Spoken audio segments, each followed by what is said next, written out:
Hello everyone, a very warm welcome to you. I hope you are well on this Friday. Now I'm a little bit behind schedule on these, and normally I have Friday off, but I didn't have Friday off today, so I've had to do the video as I come in. But you shouldn't notice a great difference. Hopefully I'll still get it up at the same time. If you're watching this a bit later, then maybe I didn't quite make it. But I hope the weather's okay where you are. I'm in the southeast of England.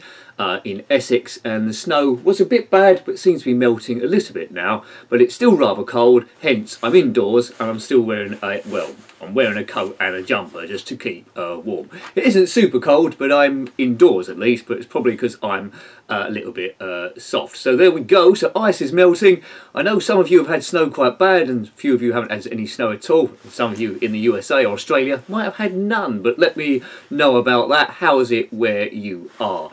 Now, running this channel is always a bit of a military operation because lots of content goes up, I hope you've noticed, and I have to plan everything. Every minute has to be planned, and yesterday, on my day off, things were going quite well. I did a video there, I did a few other bits and bobs that needed to do, and then this window, if you follow me on Twitter you might know about this already, but this window showed up, something about updates and stuff, and I always get a little bit nervous about this because quite often, I don't know if I've got a fragile computer the way it's configured, or the graphics card or something, it always knocks something out. Now whether that's a small thing with software, whether it be my streaming software or my paint program or my editing software, it always knocks something out or resets something and I have to sort it out. Very rarely does it affect nothing.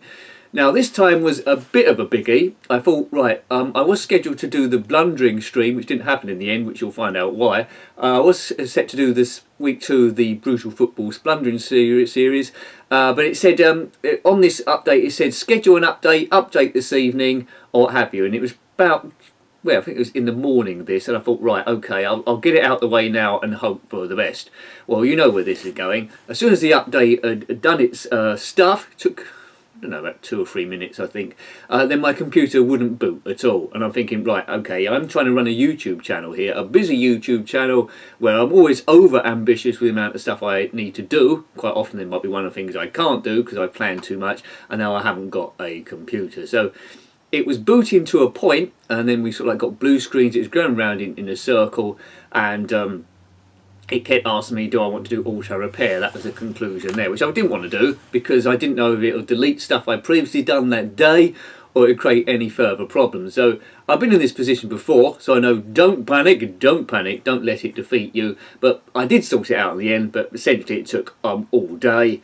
In the end, if you're tech savvy, I'm getting more tech savvy the more Windows 10 updates I get, but in the end I started it off in safe mode. I think I might have disabled the recent update or done something or other, but in the end it worked, and you're always a bit nervous that something's going to happen again. So I'm not a big fan of Windows 10, and some people say to me, look, you have so many problems with Windows 10, why don't you just ditch it?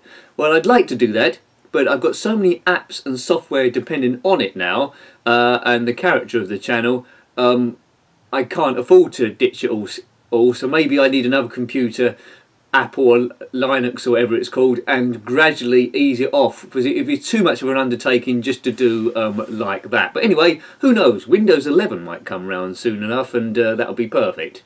We know it won't be, but let me know if your problems are Windows 10, or do you absolutely love it? You might have a computer combination which loves Windows 10 and have no problem whatsoever. But you know, that's all history.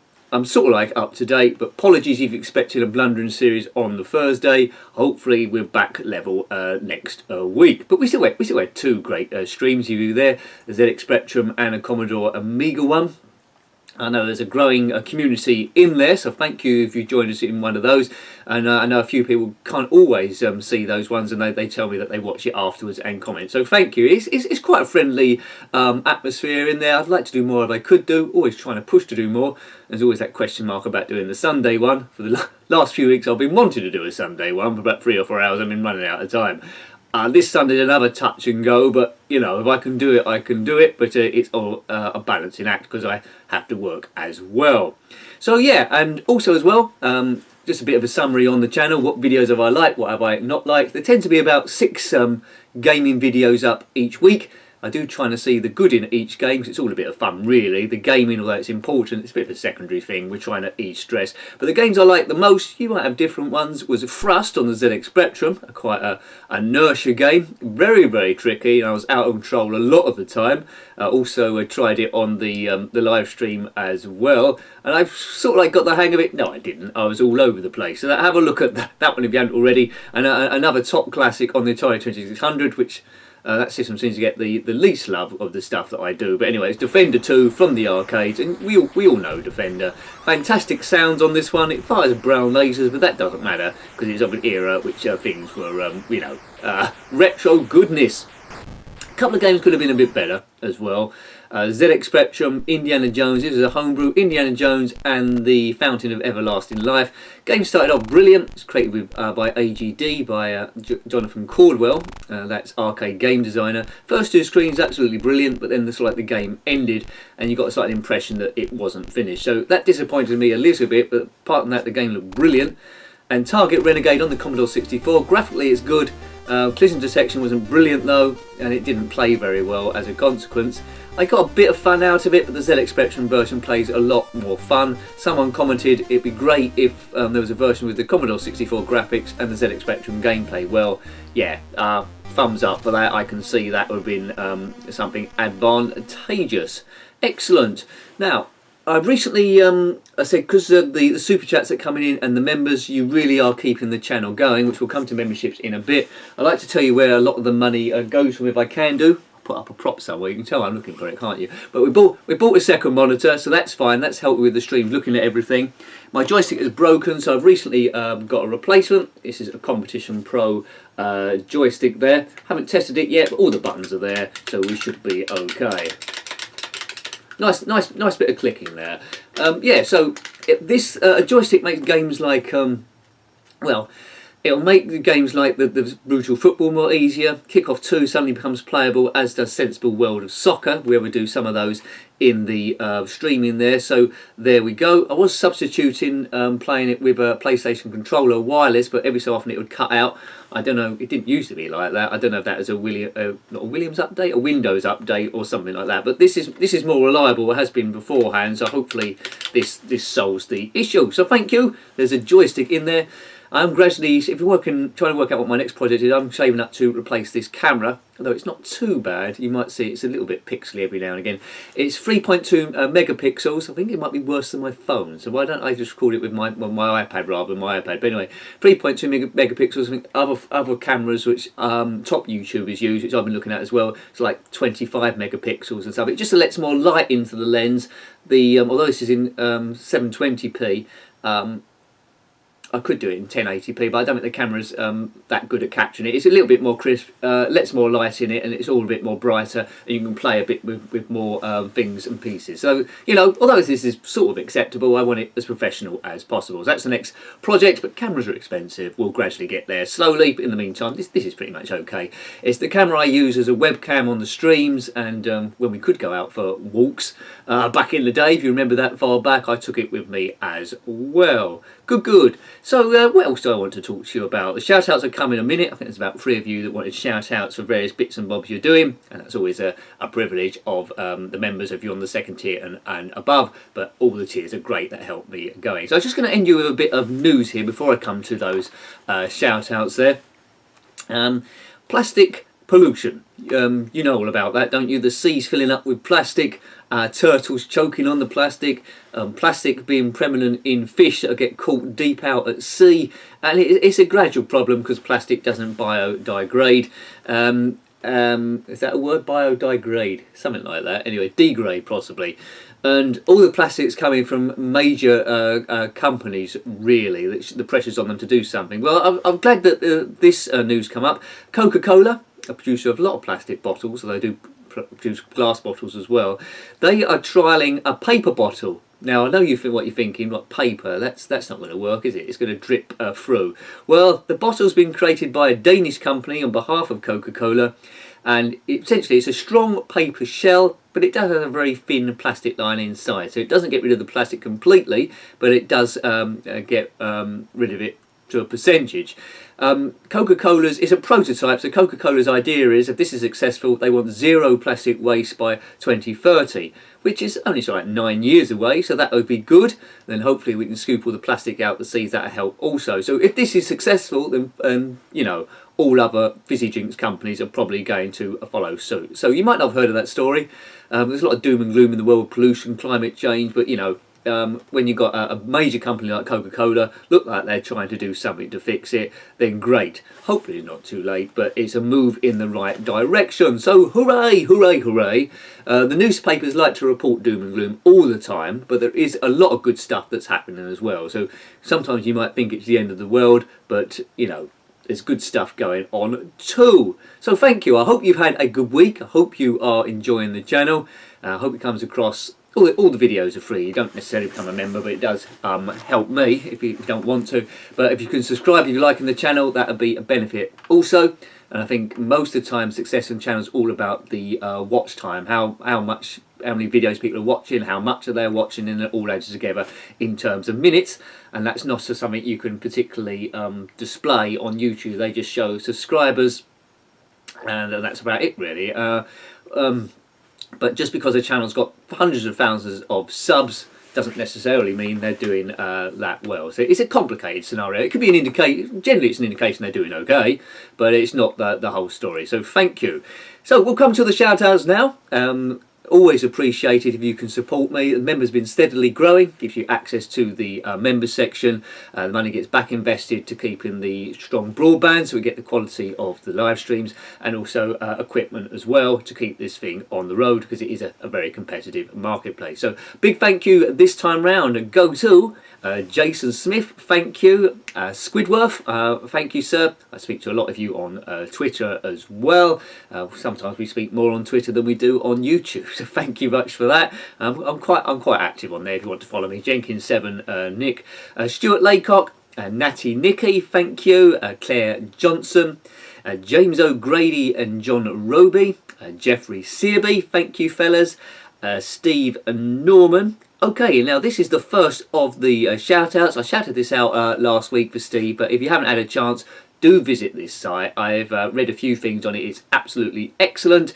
It's retroarcadia.blog, so that's from Steve Norman. It's retroarcadia.blog, and he's recently done a fantastic piece on the Resident Evil series. I think we might have owned it on the GameCube first of all, but it covers it on other systems there. So if you're into that back in the day, or if he wasn't, it's a fantastic series, so have a read of his blog. There's other stuff as well, gets regularly updated, and it looks pretty smart too. So well done Steve, a fantastic blog there, and I'm happy to shout that out.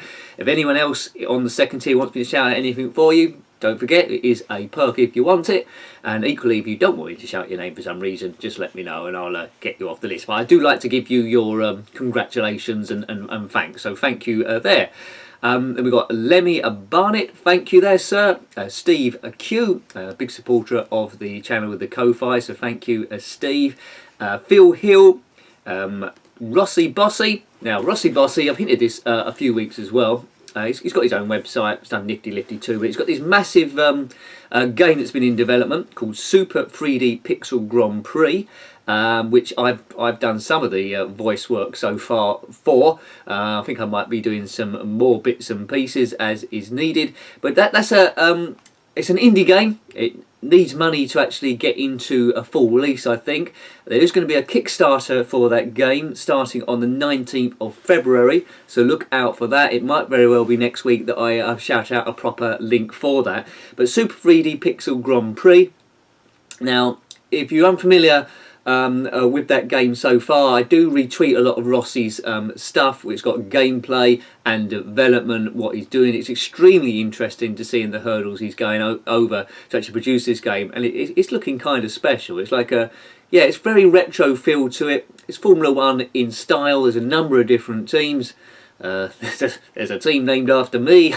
There we go. There's a Brutal Deluxe team, and a few other teams that named after people that Rossi is working with as well. It's got ovals, it's got open tracks, but yeah, hopefully I'll be shouting out a bit more information about that next week. But check out either Rossi's Twitter site or me, Jenkins7 Nick.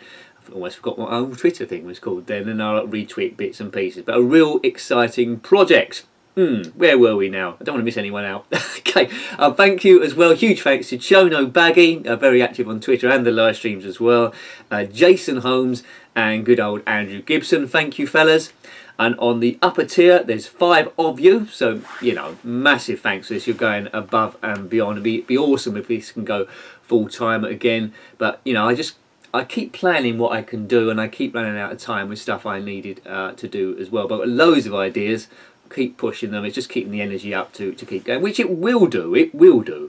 So yeah, on the upper tier, as I go off onto one, is Martin Rymel. Thank you, Martin. Richard Mitten, excellent, thank you. Good old Tom, thank you, Tom, excellent. Graham Vebke, my friend from Australia. Occasionally you manage to catch one of the streams, so I'm really grateful, but I think it's really early in the morning when those are on, so thank you. And also to Julie Monkton, who retweets a lot of the stuff. Well, loads of the stuff actually, when we do a live stream back onto Twitter. It creates a bit more activity there as well. I think she's my, she's my teammate in that team in Super 3D Pixel Grand Prix in team N Jenkin. What a team! I'm sure we'll win the championship, maybe. Okay, well, you might play the game and try and crash us off. Anyway, so more about that next week. But yeah, Julie's site. I will mention Julie's site because she's, well, she has loads of sites, but very talented in the world of photography. Her site is juliemonkton.weebly.com. That's juliemonkton.weebly.com. Great site for de-stressing this with some great pictures. So it includes Julie's photography sites, which include beach near where she is, photos of woodland, flowers, garden birds and insects and snail photography. Now I struggle with snails, they always move a bit too fast. And also she's got some rather fab pictures of gorilla and lion. So check that out as well if you're a budding photographer, or you want to compare your photos to Julie, or just have a bit of a de-stress and see what's going down. Have a look at that site. So there's 3 sites, isn't there? RetroArcadia.blog from Steve Norman, his fantastic gaming blog. He's looked at Resident Evil. Bit more news next week with Rozzie's Kickstarter for Super 3D Pixel Grand Prix, and Julie's site there, juliemonkton.weebly.com, with her magnificent photography and her projects. So if you're on the second tier and want to be added to that for next time, let me know via Twitter or the members section, and there we go. So thank you again for watching it. I do miss, as I say before, going out from the walks. I'd rather do that, but hopefully in March we'll be back out. So we're getting to like midway through February now, or more about thereabouts. So there we go. It won't be forever, but it would have been me walking through the snow, I think. So till next time, there'll be a couple of videos up on Saturday. ZX Spectrum. If you're on Sunday, members know what they're going to be already, because that's one of the perks. It lets you know what videos are going out the following week. So till next time, take great care of yourself, and a very fond goodbye. Goodbye. Goodbye, E. N Jenkin.